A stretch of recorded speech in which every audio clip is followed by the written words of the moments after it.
What's up, YouTube? Earlier this week, Tesla stock hit a huge milestone where they hit over $1,000 per share. Not only did they break previous all-time highs, but they shot past them, and now their share price is on a moon mission. I think a lot of us shareholders were worried about Elon Musk coming out and saying his share price is too high, but this time, we just got an LOL. Now, you all came here for one thing, whether or not you should put your entire life savings into Tesla stocks. So I'm gonna give you my verdict.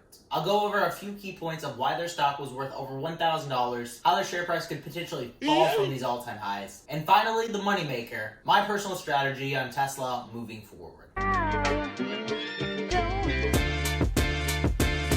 Before we get into today's video, make sure to turn the like button blue if you enjoy and subscribe if you haven't already. I pump out new videos about the stock market 4 times a week on Monday, Wednesday, Friday, and Sunday. With that out of the way, let's get into why Tesla was worth over $1,000. Tesla has been the leader in the electric vehicle field for years now, and no one, I repeat, no one comes close to competing with the big bad Musk. The most recent statistic that I could find on the interwebs is that as of early 2019, there were 5.6 million electric vehicles on the road. Tesla alone delivered over 100,000 vehicles just in the first quarter of 2020. And taking a look at their deliveries quarter by quarter, they're beginning to see a gigantic surge in orders. Tesla has a huge market share on the EV field for a few reasons. First, well, they're led by the almighty Elon Musk. This man is said to work 80 hours a week and sometimes even sleep in the Tesla factory. He is a bit crazy, but if you can look past that, he's a man with a lot of drive and a big vision to accelerate the world's transition into sustainable energy. And the second reason why they control the EV field is because they have this gigantic factory called the Gigafactory. This is where they produce and distribute a lot of electric vehicle batteries. This factory alone was made to double the supply of lithium-ion batteries.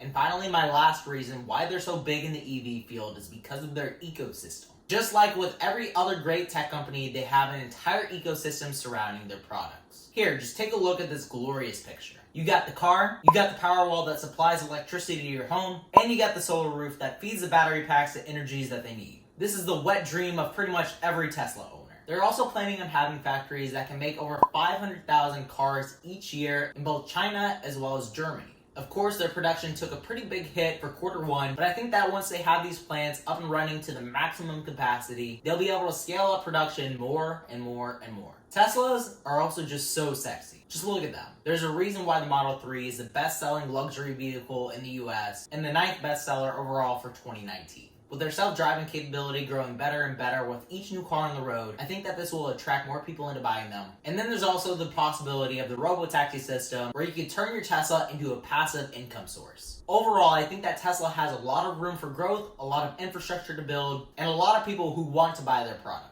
I don't think that the demand for Tesla is going anywhere until somebody else beats them with a better price, but even Tesla themselves are trying to beat their own prices by lowering the price of lithium-ion batteries to under $100 per kilowatt hour. This next point is pretty basic, but the more that people believe that a stock is going to be going up, the more money that they're willing to put into it. The entire reason why people are buying Tesla for $1,000 a share is because people really believe in the company and their future. Most investors don't just YOLO $1,000 on a single stock. But that can be said about most blue chip stocks as well. If somebody is spending hundreds to buy a single Apple stock or try to buy a SPY at $300, it's because they have a strong belief that the share prices are going to go up with time. Tesla is a bit different from blue chip stocks because they're a lot more volatile, but overall they have a market cap of over $170 billion.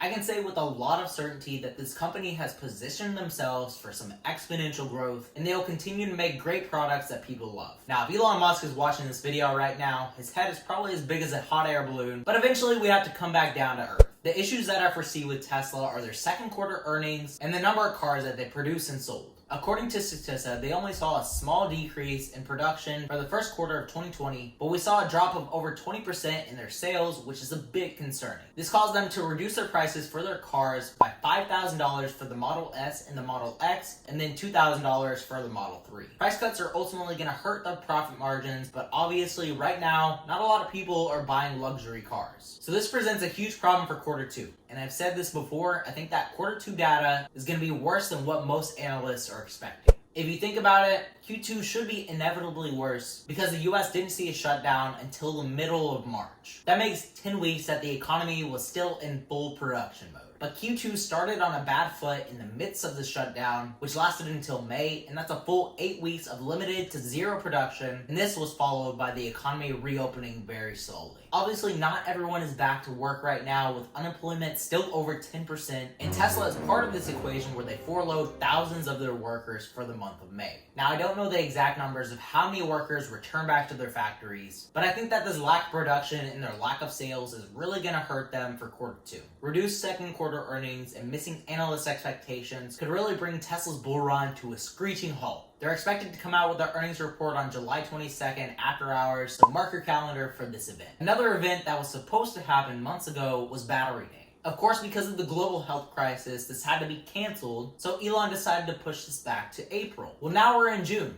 Still no Battery Day. Supposedly this is going to be a webcast event, but we still don't have a definite date, and I think that the further they push this back, the more that they're robbing their shareholders of some huge gains. Tesla Battery Day is supposed to be huge. They should be announcing their 1 million mile battery that can potentially last decades in all types of weathers, plus the cost to produce these batteries is said to be under $100 per kilowatt hour. This is the magical number that analysts are saying that electric cars will become as cheap as their gas-powered counterparts. With all that hype out of the way, let's get into why you came here for. Buy, sell, or hold. I think that my stance on Tesla is pretty obvious. I'm a long-term buyer for Tesla shares because I have a strong belief in their future, and I personally don't think that they're overvalued right now. And even if Elon tweets that their share price is too high IMO, I'm still going to be a buyer. My plan is to continue buying Tesla until they're no longer the top EV producer, but I don't think that anybody's going to be stealing that crown anytime soon. Sure, we have big companies like Ford trying to steal the spotlight with a Mach-E, but it's still a Ford. And we all know that their first generation cars always have a lot of kinks, and I think that their switch to EV vehicles isn't going to be any different. Tesla has proven that their technology works, and they get better with each software update, just like the switch to iOS 13. The experience keeps getting better and better, and that's unlike any car that's on the market right now.